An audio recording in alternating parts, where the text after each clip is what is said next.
We don't usually talk about the risks that are involved with football because football is a very popular sport dating all the way back to the 1920s.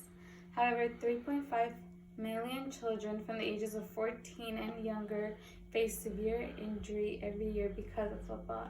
This is because parents put their children in football from the age of 5. But according to the New York Times article published September 19, 2017, doctors recommend that you should put your child in football at the age of 14. However, parents understand that in order for their children to achieve their dreams of becoming pro football players or college players, they need to start at a young age in order to gain experience. Obviously, it's a very controversial topic because of all the many risks involved. So today I will argue that we should modify children's football in order to decrease long-lasting dangers. There are many problems that children face when it comes to football. The main one is injuries. The first type of injury that I'm going to talk about are the minor injuries. According to the Washington Post article published August 16, 2018, one of the most common injuries that a child can face is the Achilles tear. The Achilles has a very long recovery time and can be very detrimental to a child's football career. Not only that, but other minor injuries include finger, wrists, and ankle fractures. These obviously are minor injuries, meaning that they're not a high risk for permanent damage, but there could also always be future pain in those areas. Other types of injuries include major injuries. One of the most major injuries in football is concussion. According to the Vox article published April 3rd, 2019, concussions can actually lead to CTE. CTE is produced by a protein named tau that forms clumps in the brain and spreads very slowly, killing all your brain cells. Because it spreads very slowly, symptoms don't appear until later years. According to the Concussions Foundation article published July 10, 2017, people can be diagnosed with this disease as young as 17. This disease affects people's moods and behaviors. It can lead to aggression, depression, paranoia, and even suicide. So why would parents want to put their children in danger with all these risks? Well, many causes involve implementing important values. According to the LA Times article published October 3rd, 2017, parents put their children in football because of the values that it teaches, like teamwork, responsibility, and leadership.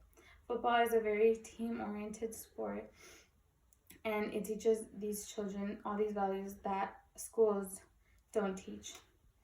Another value that it teaches is to stay healthy and not be distracted by things like the television and your phones. These things can actually lead to obesity, which is a big problem in California today. Another reason why parents would want to put their children in football is for future successes.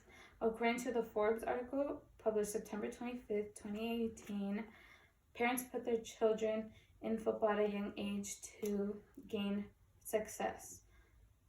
If a child is very successful in their high school career in football, it's more likely for them to get scholarships and even full rides to colleges, which can later even lead to them being drafted in the NFL. So now that we talked about the causes, we're going to talk about the solutions. Obviously, we cannot get rid of football because it's one of the biggest sports in America. However, there's many solutions that we can try to minimize these problems. The first is upgrading padding. Our bodies already produce a fluid called cerebrospinal fluid, also known as CSF, to protect our brains from injuries. However, it does not protect our brains from reoccurring injuries. Not only that, but we need to protect our spine, not only our brains, because since our brains are connected to our spinal cords, it can cause injury just by hitting our necks. So we need to find a way to protect our head and our necks as well. This is according to the Harvard Health Blog published March 6, 2018. Another solution is flag football. Flag football can teach all the kids the main plays and rules that football involves without the injuries. The last solution would be the checking up on your children. According to the Psychology Today article published January 2nd, 2019, it recommends that parents should take their children to the doctors to meet with a neurologist to check their brains every year.